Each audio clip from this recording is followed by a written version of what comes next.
How did Greek philosophy infiltrate a text supposedly rooted in Jewish wisdom? This is where the debate heats up, challenging the purity of biblical teachings. The Wisdom of Solomon, a text enshrouded in intellectual grandeur, mirrors the philosophical sophistication of Hellenistic Greece. Greek culture was the titan of intellect at the time, a beacon that spread its influence far and wide, penetrating even the sacred texts of distant cultures. Written in Greek, the language itself was the first sign of controversy. But it doesn't stop there. The text embodies a cosmopolitan blend of Jewish monotheism with Greek philosophical ideals. Talk about a cultural cocktail that was bound to raise eyebrows. Consider this. The text philosophizes about concepts like the immortality of the soul and divine retribution in ways that echo Plato more than they do the prophets of old. Was this an attempt to harmonize Jewish wisdom with Greek philosophy, or a subtle infiltration to reshape religious thought? Critics argue that this Greek dressing was too rich for the plain tastes of traditional biblical teachings. They say it dilutes the direct, unembellished wisdom that characterizes the older, more authentic scriptures. Were the lines between divine wisdom and human philosophy blurred here? Supporters of the book might call it a masterpiece of intercultural synthesis, a bridge between East and West. But detractors see it as a dangerous precedent. If we start allowing Greek philosophy to interpret or even redefine our sacred texts, where does it end? Will the very core of our spiritual identity be compromised? This fusion, or some dare say confusion, sets the stage for a clash of civilizations within the very pages of Scripture. The Wisdom of Solomon stands at the crossroads of tradition and innovation, faith and reason, preservation and change. And so, the controversy rages on. Is the Wisdom of Solomon a beacon of enlightened religious thought, or a Trojan horse of Hellenistic influence, smuggled into the sacred canon under the guise of wisdom? The traditional attribution to Solomon, a king famed for his divine wisdom and judgment, adds a layer of sacred authority to the text. However, modern scholarship throws a wrench in this narrative, suggesting that it was actually written centuries later during the Second Temple period. This discrepancy isn't just a minor footnote, it's a major bombshell that challenges the text's validity and its supposed divine inspiration. How can we reconcile this time gap? Was the name of Solomon used merely as a literary device, a branding strategy to gain credibility and authority? Critics argue that using Solomon's name was a calculated move to imbue the text with gravitas and ancient wisdom, possibly to lend weight to its philosophical ideas, which were contentious and not universally accepted. Imagine the implications. If the Wisdom of Solomon is a pseudepigrapha, meaning falsely attributed, what does that say about its teachings? Are they any less profound? Or does the shadow of doubt cast a pall over its philosophical and ethical guidance? Here's where the controversy deepens. Some see this as an academic sleight of hand, undermining the text's spiritual and historical significance. Others argue that the essence and insights of the book transcend its authorship, delivering timeless truths regardless of who held the pen. But let's not gloss over the impact of this debate. The questions of authorship and authenticity go to the very heart of how we view sacred texts.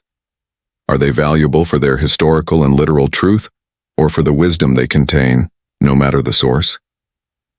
What's your take on this? Does knowing about the authorship controversy change how you view the Wisdom of Solomon? Is it the message or the messenger that holds more weight for you? The Wisdom of Solomon ventures into territories that many biblical texts shy away from. It discusses the immortality of the soul, the righteousness of suffering, and the justice of God, themes that resonate with Greek philosophical discourse rather than traditional Jewish teachings. This blending of ideas might seem innovative, but to the purists, it's a red flag. Why? Because it challenges the exclusivity of the divine wisdom traditionally conveyed through the prophets and patriarchs of the Old Testament. Consider the dialogue on wisdom itself. The text personifies wisdom as a guiding force, almost divine, an intermediary between God and humans. This concept, while striking, parallels Greek philosophical ideals where abstract concepts like wisdom and virtue hold quasi-divine status. Is this an attempt to harmonize Jewish monotheism with philosophical rationalism? Some say it's a bold synthesis. Others call it a dilution of pure theological teachings. The stakes are high. This isn't just academic speculation. It's about the soul of a religious tradition. And here's the kicker. By discussing the nature of the soul and its destiny, the Wisdom of Solomon addresses a question that haunts humanity. What happens after we die? The text suggests a vision of justice beyond this life, a concept that aligns with Greek thoughts on the afterlife and moral retribution. This philosophical stance pushes the boundaries of what many believers accept as the core teachings of their faith. Does it enrich the tradition, or threaten to unravel it? Is it a bridge between cultures, or a wedge driving them apart? So, what are your thoughts? Does the philosophical depth of the Wisdom of Solomon enhance its value, or does it introduce elements that are too foreign to its religious context? Could this be why it's revered by some and rejected by others? The Wisdom of Solomon often treads paths that diverge significantly from established biblical doctrines, leading to direct contradictions with other scriptures. These discrepancies aren't just minor quibbles. They strike at the core of theological consistency. For instance, the Wisdom of Solomon presents a view of justice and retribution that seems more immediate and tangible compared to the often ambiguous and faith-based rewards discussed in other parts of the Bible. Where some scriptures emphasize faith and patience, Solomon's wisdom often rewards the righteous and punishes the wicked in clear and explicit terms. This can be unsettling. The stark portrayal of divine justice may seem to undermine the more nuanced teachings about grace and redemption seen in the New Testament. Does this represent a theological evolution or a philosophical intrusion? Moreover, the Wisdom of Solomon delves into areas of eschatology, the study of end times, that are not commonly addressed in other Jewish texts of its period.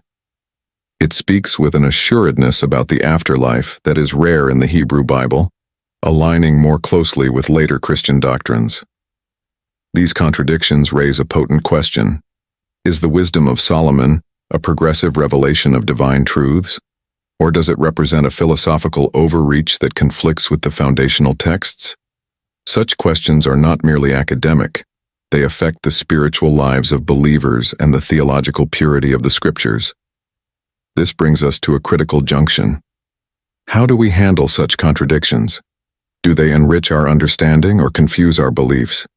Is the exclusion of the Wisdom of Solomon from many canons a safeguard against confusion or a loss of deeper insight? In the Wisdom of Solomon, God is portrayed with a clarity of judgment and action that is almost tangible. God directly punishes the wicked and rewards the righteous in vivid, sometimes harsh terms. This direct intervention contrasts sharply with the more mysterious and patient depictions of God in much of the Hebrew Bible and New Testament. This direct approach raises eyebrows for several reasons. Firstly, it seems to contrast with the New Testament's emphasis on forgiveness and redemption through faith and grace, rather than through immediate divine retribution. Furthermore, the Wisdom of Solomon tends to personify wisdom almost as a divine agent, an intermediary between God and humans. This personification is not just a literary device. It suggests an active, almost autonomous role of wisdom in the divine realm, which complicates traditional monotheistic views. Critics argue that such depictions could blur the lines between creator and creation, potentially leading to theological confusion. Is wisdom a part of God, a creation of God, or an independent entity? This ambiguity is a hotbed for controversy. These portrayals reflect a philosophical richness, yes, but also a theological dilemma. They challenge the uniformity of God's nature as understood in broader scriptural contexts. This brings us to question: are these depictions enhancements of our understanding, or do they introduce a theological strain that could mislead the faithful? Is the Wisdom of Solomon presenting a more accessible, understandable God, or is it diverging too far from accepted theological norms? How does this influence its acceptance or rejection within the biblical canon? These are not just academic questions. They touch the very core of how we perceive the divine. What's your view on this portrayal of God and the wisdom of Solomon? Join the discussion in the comments below. In the wisdom of Solomon, there is an undercurrent of what some might interpret as magical or mystical practices, often wrapped in the language of wisdom and divine knowledge. This intertwining of wisdom with practices that resemble magic raises complex theological and ethical questions. The text often praises the power of wisdom as a means to perform wonders, which could easily be misconstrued as endorsements of sorcery. In an era where magic was commonly practiced across various cultures, the lines between divine miracles and forbidden magical practices were not always clear. Critics of the book argue that such portrayals could confuse the faithful, blurring the distinction between acceptable religious practices and those that are explicitly condemned in scriptures like the Torah. This ambiguity could be seen as a theological liability, potentially misleading believers. Moreover, the depiction of wisdom as a tool for wielding extraordinary powers might suggest that accessing divine-like abilities is within human reach if one possesses the right knowledge. This concept challenges the traditional view of divine grace as the sole source of miraculous deeds. Is this an advanced, enlightened view of human potential, or a dangerous overlap with ideas that could lead to idolatry and the misuse of supposed supernatural powers? The controversy here is not just about the content, but about the implications for faith and obedience. The debate is further complicated by the historical context of the wisdom of Solomon. In a time and place where Hellenistic influences mingled with Jewish traditions, how were these ideas received, and what impact does this have on our understanding of what constitutes wisdom versus sorcery? This brings us to an essential question for our discussion. Does the wisdom of Solomon promote a form of spiritual enlightenment, or does it tread too close to forbidden practices? How do you interpret these mystical elements within the text? The wisdom of Solomon does not shy away from addressing rulers and governance, often presenting wisdom as not only a personal virtue, but also a crucial element of just leadership. But here's where it gets controversial. The text also critiques corruption and tyranny among leaders, which could be seen as a subtle jab at the political powers of the time. Such direct commentary on leadership and power could have made the text unpopular with ruling classes, particularly if it was perceived as challenging or undermining their authority. In periods of political tension, such messages might be viewed as incendiary or subversive. Moreover, the book's emphasis on wisdom as a guiding principle for rulers can be interpreted as a call for a philosophical kingship, where the ruler is expected to govern according to the highest ethical and intellectual standards. This ideal could conflict with the realpolitik of ancient regimes where power often trumped principles. This blending of political critique with philosophical idealism does more than just offer guidance. It challenges the status quo. By positing that a ruler's legitimacy comes from their moral and intellectual wisdom, the wisdom of Solomon sets a standard that many historical rulers could not meet. The implications here are profound and provocative. The text not only addresses the individual's journey towards wisdom but also casts a critical eye on the societal structures of the time. It asks, what is the role of wisdom in public life? Should leaders be philosophers, or is the messy business of ruling incompatible with the ideals of wisdom? These political undercurrents make the wisdom of Solomon a text of philosophical rebellion, not just a spiritual guide. It challenges both the governed and the governors to reflect on the ethical dimensions of power. The wisdom of Solomon condemns idolatry in unequivocal terms, denouncing the worship of created things over the Creator. This aligns with the foundational Jewish and Christian teachings that strictly prohibit idol worship. Yet the fervor and detail with which it addresses this issue go beyond mere prohibition. What sets the wisdom of Solomon apart is not just its condemnation of idolatry, but its rationale behind it. The text delves into philosophical arguments against the practice, discussing the spiritual and logical absurdities of venerating objects made by human hands. However, the intensity and extensiveness of these arguments could have been seen as controversial. especially in a Hellenistic context where polytheistic practices and the veneration of multiple gods and statues were commonplace. The text's sharp critique might have been perceived as a political as well as religious affront, challenging not only religious practices but also cultural norms and identities. Moreover, the Wisdom of Solomon doesn't stop at critiquing external idol worship. It also poses introspective questions about the idols of the mind, ideas and beliefs that can lead people astray just as physical idols do. This deeper philosophical approach could challenge believers to reflect on their own internal idols, a concept that can be unsettling and provocative. This rigorous critique of idolatry, both external and internal, showcases the text's broader philosophical and ethical concerns. It's not just about condemning a practice, but understanding and dismantling the underlying reasons that lead to such practices. So, while the Wisdom of Solomon supports a core biblical prohibition, its method and depth might have been too intense or confrontational for some religious communities or political entities, contributing to its exclusion from the canonical texts. The Septuagint, a Greek translation of Hebrew scriptures, includes the Wisdom of Solomon as part of its wider collection. This inclusion marks its acceptance among Greek-speaking Jews and later Christians, who often viewed it as a valuable piece of the Hellenistic Jewish tradition.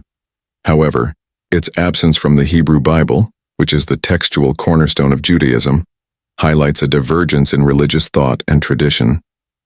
Why this discrepancy? One reason might be the text's origin and language. Written in Greek, the Wisdom of Solomon might have been viewed as less authentic or authoritative by those adhering strictly to Hebrew texts. Furthermore, the philosophical and theological content of the Wisdom of Solomon, as we've explored, aligns closely with Hellenistic ideas, which might have been more palatable to a Greek-speaking audience than to more traditional Hebrew-speaking communities. This split is not just about language or philosophy. It's also about the cultural context in which these texts were read and revered. The Hebrew Bible was curated within a community deeply wary of external influences, especially during periods of occupation and conflict. The inclusion of the Wisdom of Solomon in the Septuagint, but its exclusion from the Hebrew Bible, thus speaks volumes about the complexities of scriptural canonization. It raises questions about what is considered canonical, by whom, and under what circumstances. This brings us to reflect on the broader implications of these decisions. How do cultural and linguistic differences shape the religious texts we hold sacred? What does this say about the fluid boundaries of spiritual and theological identity? One of the most striking examples of these conflicts is the text's treatment of the immortality of the soul. Unlike many Hebrew scriptures that offer ambiguous or limited views on the afterlife, the Wisdom of Solomon speaks with confidence about the soul's survival beyond death. This assuredness not only distinguishes it from other Jewish texts, but also aligns it more closely with later Christian doctrines. Such views could have been seen as innovative, or perhaps even heretical, by traditional Jewish scholars, for whom explicit discussions of the afterlife were not commonplace. Furthermore, the text's philosophical stance on issues like predestination and divine justice also pushes the boundaries of traditional Jewish thought. It presents a God who is directly involved in the minutiae of human affairs, actively rewarding the righteous and punishing the wicked, views that can contrast with the more nuanced depictions of divine justice in other scriptures.